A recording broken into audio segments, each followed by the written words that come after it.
Buenas tardes a todos. Gracias por continuar en el Women Economic Forum de Expansión. Agradezco mucho a Ernesto Ramírez y a todo el equipo del foro que me hayan invitado, porque lo que más me gusta de este foro es la exactitud y lo puntillosos que son con los temas, para evitar que hagamos retórica y que llenemos de eufemismo el discurso que nos compete. Y la verdad me siento muy honrada, buenas tardes a todos, me siento muy honrada de poder entrevistar esta tarde a la maestra Mónica Soto Fregoso. Maestra, ¿cómo está? Buenas tardes. Pues es una mujer muy joven, pero es magistrada de la Sala Superior del Tribunal Electoral del Poder Judicial de la Federación, nacida en Baja California Sur, nacida en Ciudad Constitución, me contaba, estudió la primaria en Ciudad Constitución, la secundaria en La Paz, la carrera en Jalisco, y es una pionera en temas que tienen que ver con justicia y con paridad política. Así que pues vamos a empezar, porque por primera vez en el mundo se han… ¿Cómo se terminó? ¿Anulado? ¿Tienes un… Anulado. Anulado. Se anularon elecciones por violencia política de género. Y primero quiero preguntarle, magistrada, ¿qué es la violencia política de género? Pues muchas gracias, me siento muy honrada de poder estar el día de hoy aquí compartiendo con ustedes. Gracias por haber decidido también quedarse en este espacio para tratar este tema importante para la sociedad en sí misma. Antes de responder, Carla Iberia, muchísimas gracias también a ti, me encanta, soy tu fan, realmente, y mujeres en el periodismo necesitamos aliadas, y tú eres, por supuesto, una de ellas. Gracias para hacer posible. Agradezco y reconozco de verdad lo que es este proyecto impresionante a nivel mundial, liderado por Arvind Arora, y bueno, aquí en México también, y tuve el honor de saludar hace un momento a Michelle Ferrari y a Carlos Herrero. Muchísimas gracias por la organización y la consideración. ¿Qué es violencia política por razón de género? Y déjame te digo, me han pedido mucho que hable en términos ciudadanos, porque el público al que hoy tengo el honor de platicar, con el que me quiero comunicar, pues no es una reunión de especialistas en derecho electoral, sino es pues representantes de la sociedad y empresarias, particularmente académicas, en fin, y a eso creo que es importante que tenemos que llegar. ¿Qué es violencia política por razón de género? Esa, Carla Iberia, ha sido una de las grandes preguntas que nos hemos hecho las mujeres antes de llegar a que se conceptualizara en la ley. Te decían, oye, me están violentando, yo siento que algo está pasando, ¿qué es? No sabíamos que era violencia política hacia las mujeres, y es todo acto, omisión, todo invisibilización, discriminación que recibimos las mujeres por el hecho de ser mujeres, y se da en todos los ámbitos, en el empresarial, en el hogar, en la política, en la calle, en todos, las estudiantes, en los medios de comunicación. Violencia es todo lo que nos afecta, nos denigra, nos invisibiliza. Entonces, no sabíamos que eso que nos pasaba, muchas veces lo que sentíamos era violencia hacia las mujeres. Y permíteme, Carla, que te diga, por razón de género.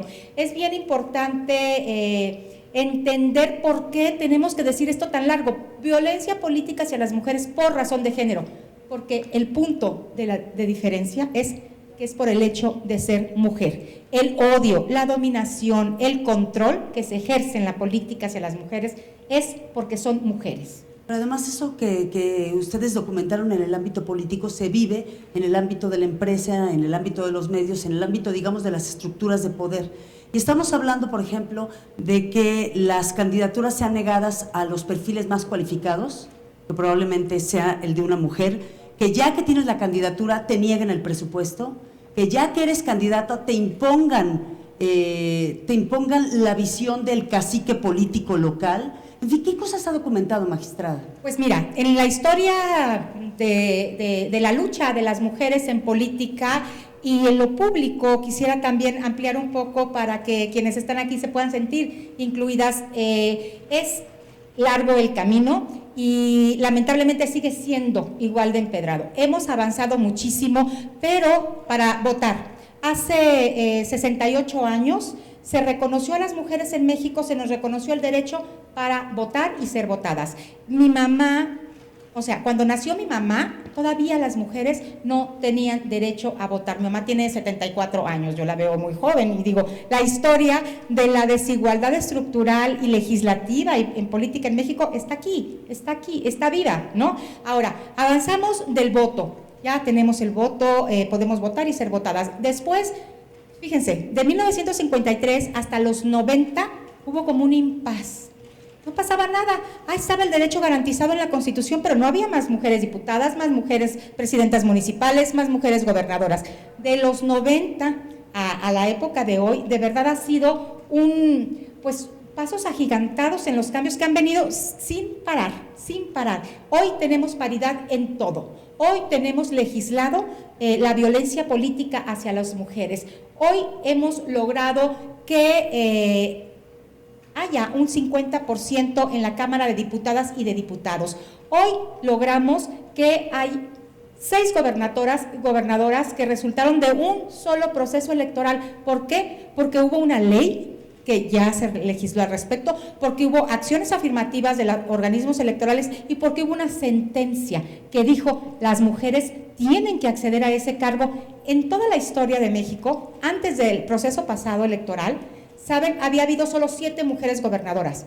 Cuando ya entramos las autoridades, las instituciones, el ámbito legislativo en legislar, el INE en tomar acciones administrativas y acuerdos y el tribunal en juzgar con perspectiva de género, logramos casi empatar el número de mujeres que llegaron a las gubernaturas. Me gustaría que nos platicara el intríngulis de las discusiones al interior del Tribunal Electoral del Poder Judicial de la Federación en la nulidad de 2 elecciones, la de Iliatenco Guerrero y la de Atlautla en el Estado de México. ¿Por qué razón se anularon esas elecciones, pero con detalle? ¿Y qué pasaba con los magistrados cuando debatían si tenía que anularse o no? Fíjate que en este caso era tan, permítanme decirlo, tan burdo, tan clara la violencia y los hechos que se habían dado, que fue muy fácil encontrar la suma de los votos de mis compañeros, de mis pares en la Sala Superior. Integramos la Sala Superior del Tribunal Electoral, que es la máxima instancia en el país. Resolvemos los temas electorales hasta el final, ¿no? Ya cuando pasó por la etapa estatal, por la regional y nosotros a nivel nacional tenemos competencia en todo el país. Entonces, cuando llegan los asuntos a nuestra mesa, a nuestro pleno, pues vienen de toda una cadena impugnativa que le llamamos. Impugnaron las mujeres en el municipio, en el estado, en las salas regionales, hasta llegar. Es un largo camino que tienen las mujeres y no siempre tienen quien las guíe y quien les pague pues toda su defensa, ¿no? Oiga, a ver, antes de llegar al tema Atlautla y al tema Iliatenco, más o menos cuántas impugnaciones hubo en las primeras instancias? Tenemos, a nosotros, te puedo decir el dato que tuvimos en el proceso electoral pasado, que fue, ya saben, a nivel federal y algunos estados de la República, donde hubo gubernaturas, entre otros. Tuvimos poco más de 300 impugnaciones que tenían que ver con la lucha por la paridad y 1,112 que tenían que ver con una denuncia por violencia hacia las mujeres. ¿De qué iba a qué ida? Por ejemplo, esas más de 1,000 denuncias en la elección pasada. Bueno, ahí está el quid. No todas se les da la razón. No porque impugna a una mujer quiere decir que ya la sentencia le va a favorecer. Hay mucho ahí sí todavía por hacer. Primero es identificar, por supuesto, el tema. Y aquí muchas veces me dicen, Mónica, ya estás exagerando. Ya fue mucho, ¿qué más quieren? Tienen paridad, ya tienen lo de la violencia, ahora pues necesitamos los espacios, los hombres que ya nos están quitando, porque el tema de paridad pues es 50-50, pero tenemos sentencias en donde decimos que la paridad numérica con límite solo es para los hombres. Puede haber más mujeres que pasen del 50%, ¿sí? Entonces me dice, oye, ya fue demasiado, ya bájenle. Cuando ves las cifras de las mujeres asesinadas, y no digo las de la calle porque no me toca ahorita hablar de ello, asesinadas porque quieren ejercer sus derechos político-electorales, como vimos en el proceso electoral a una candidata en pleno acto político, en pleno mitin, llegan y le dan palazo, la ejecutan. Entonces, exagerada es una posición de cuando hay duda, maximizar el derecho a las mujeres. Exagerado es la violencia que además tienen que resistir, ¿sí? Todavía hoy las mujeres que quieren participar en política tienen que ser valientes. ¿Cómo? No solo libres y decididas o empoderadas, no, tienen que ser valientes, porque, y tiene que ver con estos dos casos, las mujeres son amenazadas de muerte. Ellas, sus hijos, sus hijas, sus esposos, su familia, sus equipos de trabajo, tienen que huir el día de la elección. Muchas no están en la comunidad. ¿Por qué? Porque están amenazadas de muerte, les queman su casa. Testimonios tenemos de mujeres que han sido expuestas en la plaza pública, desnudadas, macheteadas, linchadas. ¿Por qué? Porque quieren participar en política y no solo quieren incidir, quieren decidir. Entonces, hoy todavía tienes que ser valiente para eso y arriesgar tu vida. Entonces, ¿cuál fue el argumento dentro de la sala cuando le decían es que esta es una exageración? ¿Cuál era, digamos, el argumento más fuerte contra el que usted tuvo que pelear, digamos, para defender la nulidad de estas elecciones? Mira, en estos dos casos yo quiero hacer un reconocimiento a mis pares. Les decía que somos 7 y 2 mujeres y 5 hombres. Y aquí tuvimos 6 votos a favor y 1 en contra porque consideraba que estaba fuera de tiempo la presentación de la impugnación y tenía que ver con un poco de interpretación, ¿sí? También impugnaban mujeres de la sociedad civil, que también es un papel muy importante. Los logros que hoy tenemos en la legislación y en las sentencias no pueden o no podrían haberse dado si no reconocemos el trabajo de las mujeres organizadas desde la sociedad civil, exigiendo, pero acompañando a las otras mujeres para que defiendan sus derechos. Entonces, aquí el tema fue prácticamente de una gran coincidencia. ¿Por qué? ¿Cuál es el caso de Iliatenco Guerrero? Que es muy parecido al otro. Entonces, no es la primera vez que se nos presentaba la exigencia de anular una elección por violencia hacia una mujer. Lo que pasa es que en la ley hay causales de nulidad de elección, o sea, son requisitos para poder anular una elección, y la violencia política de género no está en esos requisitos. Entonces, había que interpretar todo el marco normativo nacional e internacional para decir, estamos obligados a interpretar a favor de las mujeres. Hubo violencia tan grave que no hay de otra más que pararla anulando una elección, porque luego multas a los agresores y ellos pagan, les sale barato, ¿sí? Pero cuando ya los vas a subir a un registro de violentadores, que también tenemos por una sentencia, a ver, aquí está la lista de violentadores, ya no quieren. Entonces, vamos a anular tu elección. ¿Por qué? Porque hubo violencia. Entonces, ya consideramos que es una manera de parar la violencia a las mujeres en las elecciones. Aquí, ¿qué pasó?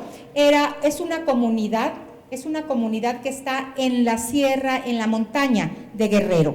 Entonces, desde ahí te dicen, ¿la montaña de Guerrero? ¿Qué te imaginas? Pues, primero, accesibilidad, ¿no? No hay medios de comunicación, no hay caminos accesibles, ahí pasa todo y nadie se entera. Entonces, bueno, vamos viendo el contexto. Y estos son los pasos para juzgar con perspectiva de género. Y déjenme les digo, es muy diferente el resultado cuando vemos un expediente y lo vemos, como decimos las mujeres feministas, las que estamos en esta lucha, te pones los lentes morados, porque el morado es el color de la paridad, el color de las mujeres de la lucha, y entonces ves el expediente con visión de género.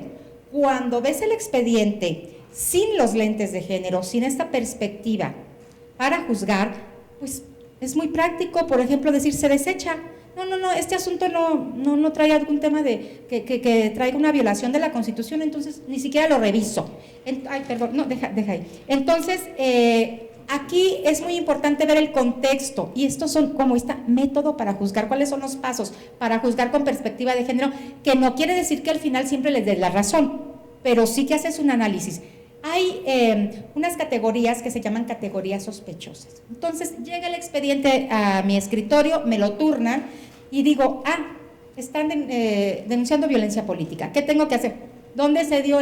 ¿Dónde se dio? ¿Qué pasaba? ¿Cuál es el contexto histórico de las mujeres ahí? ¿Económico de las mujeres ahí? ¿Cuál es el contexto? La montaña de Guerrero. Entonces las mujeres pues hace poco que votan, los usos y costumbres, los sistemas normativos internos, muchos de ellos todavía pues aceptan la venta de las mujeres, ¿no? Venden a las mujeres, todavía no las dejan participar en política, en fin. Entonces dijimos, a ver, este caso se da allá. ¿Qué está pasando? Hubo una pinta de 14 bardas en donde se decía textualmente, fuera la candidata. No voy a decir el nombre de ella por no revictimizarla. Ella ha dado entrevistas, pero es su derecho de hacerlo ella, si quiere. Yo por respeto a que no pedí su autorización para decir su nombre, no lo diré. Fuera la candidata. Aquí no gobiernan las viejas. Es tiempo de los hombres. Muera la candidata. No, o sea, era además una exhortación a la muerte. En este y en el otro fueron prácticamente igual. En el otro de Atlautla era a la mujer, pues la candidata es una prostituta, con otras palabras, ¿no? Entonces todo eso impacta no solo en la mujer, en su imagen, en su familia, ¿sí? Y pues ¿cuál empoderamiento vamos a desarrollar cuando estás con todo eso? ¿Qué pasó? Estas 14 bardas se pintaron muy cercana a la fecha de la elección, ¿sí? Ahora, estas bardas estaban camino a las casillas, entonces todo el que pasaba por ahí las veía. Entonces llegas a las casillas y justamente las casillas que estaban cerca de estas pintas fueron las casillas en donde esta candidata tuvo menos votos, ¿sí? Ahí es donde perdió. Entonces la diferencia de votación entre el primero y el segundo lugar era de 53 votos. Para la nulidad de la elección pues entra en ese margen para analizar si puede haber nulidad o no, pero les digo, la violencia no está en la ley. Yo no dudo que ahora se vaya a legislar al respecto. Entonces, ¿qué dijimos? ¿Impactó? Sí, porque consideramos que además de estos evidentes mensajes que eran en contra de las mujeres no gobiernan, fuera las viejas, es tiempo de los hombres, bueno, ok. El poco margen de diferencia entre primero y segundo lugar y el poco tiempo que había para la elección, el tribunal consideró que sí había habido un impacto negativo en la votación y que era una manera de poner alto a la violencia y anulamos la elección. ¿Y qué pasa cuando se anula la elección? ¿Se repuso la elección y esa candidata es ahora presidenta municipal? No, esa candidata ganó, yo creo que no ganó la elección, pero ganó y nos hizo ganar mucho a las mujeres porque primero visibilizó la violencia, ¿sí? Se opuso a ella, ¿sí? Y además fue una buena práctica porque además ya se replicó en otra situación semejante en donde otra mujer decidió también hacer lo mismo, pedir la nulidad de elección por violencia política y ya fueron dos. No puedo alegrarme de que tengamos dos sentencias que por violencia política hayamos anulado la elección, pero sí me puedo sentir satisfecha de que estamos haciendo un trabajo comprometido desde nuestra competencia para darle acceso a las mujeres a la justicia, ¿sí? Para decir, sí, te vamos a escuchar, sí vamos a analizar tu caso desde esta perspectiva de que eres mujer, que eres indígena, que eres pobre, que eres discapacitada, que perteneces a una comunidad afro, que también son todavía más discriminadas. Estas son las categorías sospechosas que tenemos que advertir cuando nos llega un caso para ver si lo revisamos con esta perspectiva de género. Oiga, magistrada, pero voy a hacer otra pregunta. En las categorías no sospechosas, es decir, cuando estamos hablando de congresos locales en capitales del país, digamos entre pares con igual formación académica, con igual formación política, ¿dónde cree usted que están las principales disparidades políticas en México? Pues están ahí donde siempre, ¿sí? En esa obsesión de dominar de los hombres a las mujeres, en el control que es el poder político, el poder económico, el poder sexual, en todo, ¿no? Es la cultura patriarcal, en donde las mismas mujeres muchas veces hemos asumido como normal. Y yo de verdad creo que algo más grave que la violencia en sí misma es normalizarla, porque además ya no la advertimos como violencia. ¿Crees que mereces que te peguen? ¿Crees que mereces que te ignoren? ¿Crees que mereces que no te escuchen? ¿Crees que mereces todo? Y no es así. Entonces, no podemos normalizar la violencia. En los municipios, a ver, hemos avanzado a nivel federal, hay paridad total, 50 mujeres, 50% mujeres, 50% hombres en la Cámara de Diputadas y de Diputados. En el Senado también tenemos la paridad, por muy poquito, dos puntos nada más menos mujeres. Pero en los congresos locales ya logramos avanzar también a congresos paritarios donde hay más mujeres que hombres. ¿Qué pasa en los municipios? Saben que retrocedimos 2 puntos de mujeres presidentas municipales en ayuntamientos, bajó el nivel. Son las más pobres, son las más violentadas, son las más, pues, denigradas también, ¿no? Entonces, digamos, tendríamos que introducir otra posición, digamos, otra discusión sobre lo que es el federalismo en términos de género. Pues me parece muy interesante esto que estás diciendo. De entrada yo me declaro, siempre me he declarado en mis 2 brazos, que uno es la igualdad plena y mi otro brazo en lo público, en mi función pública es el federalismo. Yo vengo nací en una entidad federativa y entiendo lo que es las decisiones cuando fueron centralizadas en mi estado, en fin, yo vivo y busco vivir el federalismo. Ahí las mujeres tienen, por supuesto, que hacer un trabajo que legitime esa presencia en su comunidad. Y el ámbito municipal, de verdad, también en el ámbito económico, requiere que lo volteemos a ver. Necesitamos mujeres que tengan más capacidad económica para ser más libres y también para disminuir la violencia. Tener autonomía económica te hace, por supuesto, una barrera hacia la violencia. Estamos en el Women Economic Forum de expansión, por si ustedes se están conectando en este momento, y tengo el privilegio de entrevistar a la maestra Mónica Soto Fregoso, magistrada de la Sala Superior del Tribunal Electoral del Poder Judicial de la Federación, pero además especialista en Derecho Electoral, en Justicia Electoral, en Estudios de Género. Nos quedan 2 minutos y tengo que hacerle 2 preguntas. ¿Qué hacemos las mujeres como sujetos políticos si no pertenecemos a una fuerza política? Bueno, está primero tu derecho a pertenecer a una fuerza política, si no, está la vía, por supuesto, de las candidaturas independientes, y además puedes, y está la posibilidad de ejercer tu fuerza política en la sociedad. Ahorita está la marcha, está allá, muchas mujeres representándonos en una marcha en donde, y qué bueno que estemos unas aquí y que estemos otras allá. Ahí está el poder de las mujeres, y de verdad recordemos, somos invisibles y juntas somos invencibles. Parece un eslogan nada más, pero de verdad tiene una gran fuerza cuando las mujeres decidimos unirnos para ponerle un alto a la violencia y para decir, mis derechos los ejerzo yo, como quiero, cuando quiero, y no me va a decir nadie si es mi momento o si no es mi momento, ¿sí? Estaba platicando con Abogadas MX, ojalá que las conozcan, son un grupo de abogadas muy jóvenes que promueven, digamos, la formación, la capacitación en tema de derecho para mujeres abogadas en el ámbito público y privado, y hablábamos de si el derecho tendría así una perspectiva, no perspectiva de género, sino cuando el derecho es aplicado y debatido por una mujer, si tiene más o menos alcance. Pues depende de la mujer, porque tener cuerpo de mujer no significa tener conciencia de género.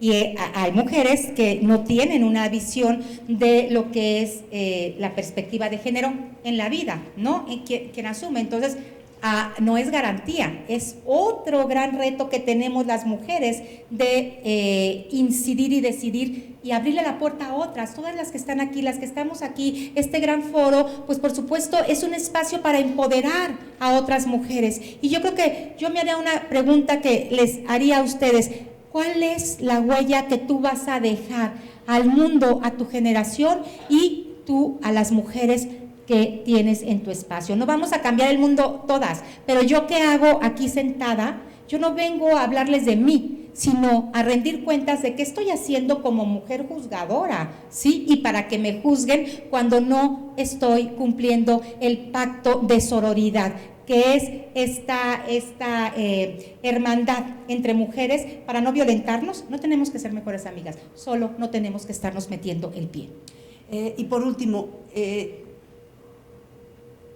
estamos formadas, digamos, hay espacios para hablar, hay espacios para protestar, pero no hay espacios en los que la mayoría no opinamos por desconocimiento. ¿Qué le debemos las mujeres de México a la política electoral, a la política de partidos? Y denos un consejo a las que somos votantes y a las que quieren ejercer cargos públicos y a la política. Carla, yo creo que no somos más desconocedoras las mujeres de los temas públicos que los hombres, Yo creo que no lo podemos expresar o poner al servicio a desarrollar nuestros liderazgos y nuestros conocimientos porque están ahí las barreras. Y es cuando los hombres nos dicen, oye, ¿cómo quieres que ponga mujeres en los partidos si no hay? No, ¿dónde están? Cuando los partidos tienen más del 50% de mujeres en sus militancias, ¿no? Entonces lo que necesitamos es sí tomar el micrófono, levantar la voz, unirnos y decir, no quiero más de lo que me toca. Quisiera cerrar con esto, una frase de una sufragista, de Susan B. Anthony, que me parece a mí que encierra todo, me deja muda, ¿sí? Y es, los hombres, sus derechos y nada más.